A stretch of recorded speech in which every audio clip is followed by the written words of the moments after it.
अस्सलाम वालेकुम dear students, class 10 chemistry का चैप्टर नंबर 2 हम पढ़ रहे थे। आज हम पढ़ने जा रहे हैं इसका 10.3 यूनिट साल्ट्स। साल्ट्स क्या हैं? साल्ट्स की अगर हम डेफिनेशन देखें तो लिखा है कि जो साल्ट्स हैं ये होते हैं हमारे पास ionic compounds. Ionic compounds name से पता चल रहा है, आयोनिक मींस आयंस। ऐसे कंपाउंड जिनमें क्या होंगे? आयन होंगे। आयन कितने तरह के होते हैं? दो तरह के हैं। एक है हमारे पास कैटाइन, दूसरे हैं हमारे पास एनाइंस।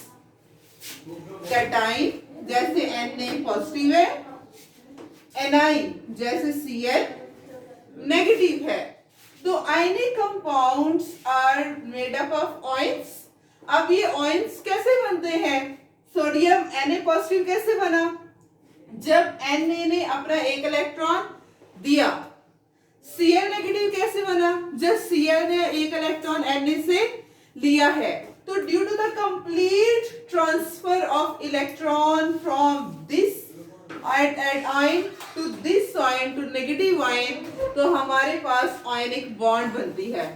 आयनिक बॉन्ड जब बनती है तो उस as a result of ionic bond जो कंपाउंड फॉर्म्ड होते हैं उनको हम कहते हैं आयनिक कंपाउंड्स, कि जिनमें आयंस हैं, positive and negative ion.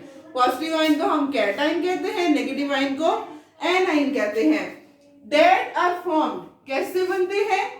Salts कैसे बन रहे हैं? By the neutralization of an acid with a base. कि जब एक एसिड, जैसे कि अगर हम देखें, जैसे एक एसिड है HCl प्लस एक बेस है सोडियम हाइड्रोक्साइड। जब हम एसिड की केमिकल प्रॉपर्टीज पढ़ रहे थे and when we studied the chemical properties of bases, उनमें भी हमने पढ़ा reaction between acid and base, reaction between base and acid. अब जब हम इनके दरमियान रिएक्शन करवाते हैं, ये जो H पॉजिटिव एंड है ये OH नेगेटिव के साथ जाएगा और बन जाएगा वाटर, प्लस जो Cl नेगेटिव एंड है Na पॉजिटिव एंड के साथ मिलेगा, प्लस बन जाएगा साल्ट। ये न्यूट्रलाइजेशन रिएक्शन है कि जिसमें एक एसिड और एक बेस रिएक्ट करते हैं और साल्ट प्लस वाटर बनाते हैं। उस रिएक्शन को हम न्यूट्रलाइजेशन रिएक्शन कहते हैं। अब ये साल्ट हमारे पास कैसे बना है? By the reaction of acid with base. अब पहले ये एसिड है, ये बेस है।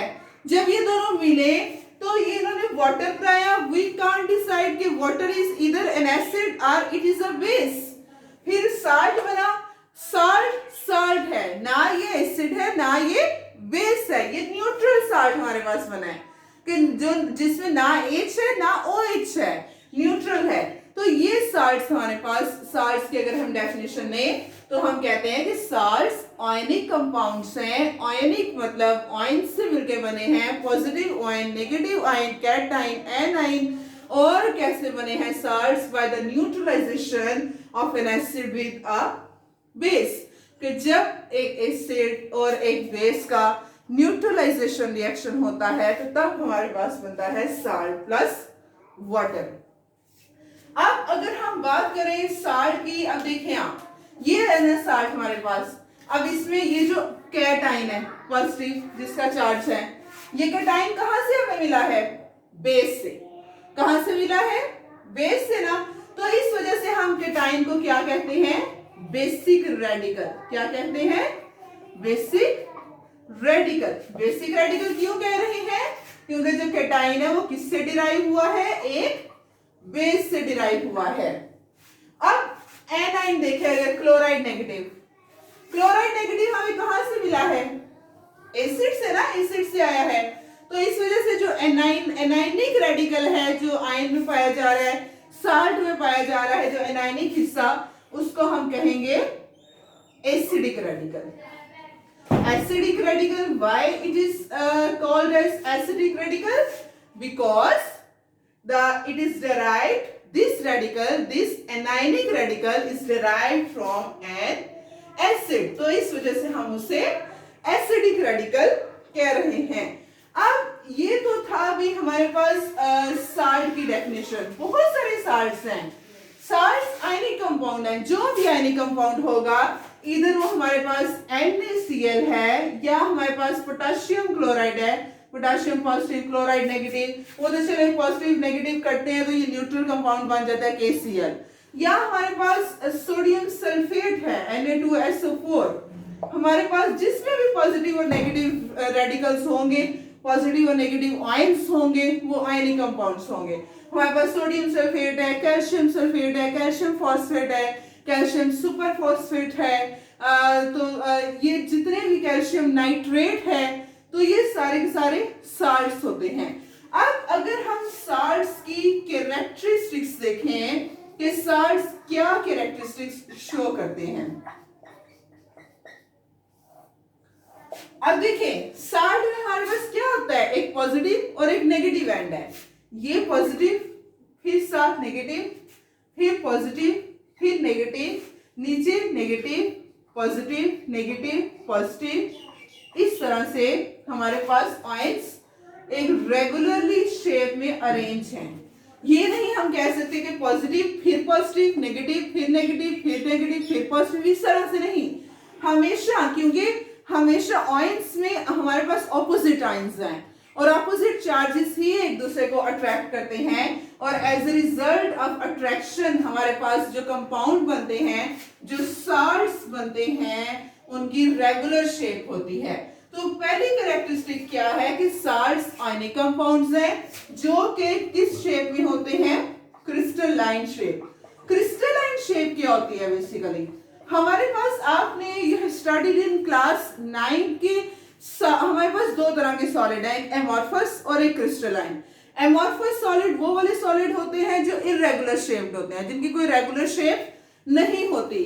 लेकिन जो क्रिस्टलाइन सॉलिड्स होते हैं वो ऐसे सॉलिड जिनकी रेगुलर शेप होती है, जिनकी रेगुलरली जो आयंस हैं या उनके दरमियान एटम्स हैं, मॉलिक्यूल्स हैं, वो रेगुलरली क्रिस्टल की फॉर्म में अरेंज होते हैं, रेगुलर शेप में अरेंज होते हैं, उनको हम क्रिस्टलाइन कहते हैं। जैसे आयनिक कंपाउंड्स की क्यूबिक क्रिस्टल शेप है।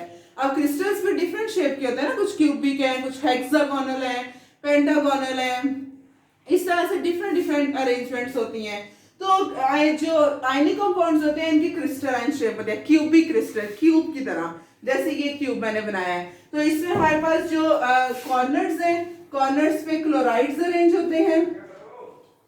जब हमने 9 में आयनिक कंपाउंड की कैरेक्टरिस्टिक्स पढ़ी थी, तब भी हमने इसके बारे में पढ़ा था कि कंपाउंड्स, हमने रूम की शेप से भी इसको कंपेयर किया था कि कॉर्नर्स पे क्लोराइड लगा दिया और जो एजेस है हमारे पास कॉर्नर्स के दरमियान में, वहां पे सोडियम लगा दे कि अब और फेसेस पे भी पॉजिटिव आयन। ठीक है, इस तरह से ये क्रिस्टलाइन शेप बनती है इसकी। तो हमारे पास साल्ट्स जो है ये किस शेप में होते हैं, क्रिस्टलाइन शेप में।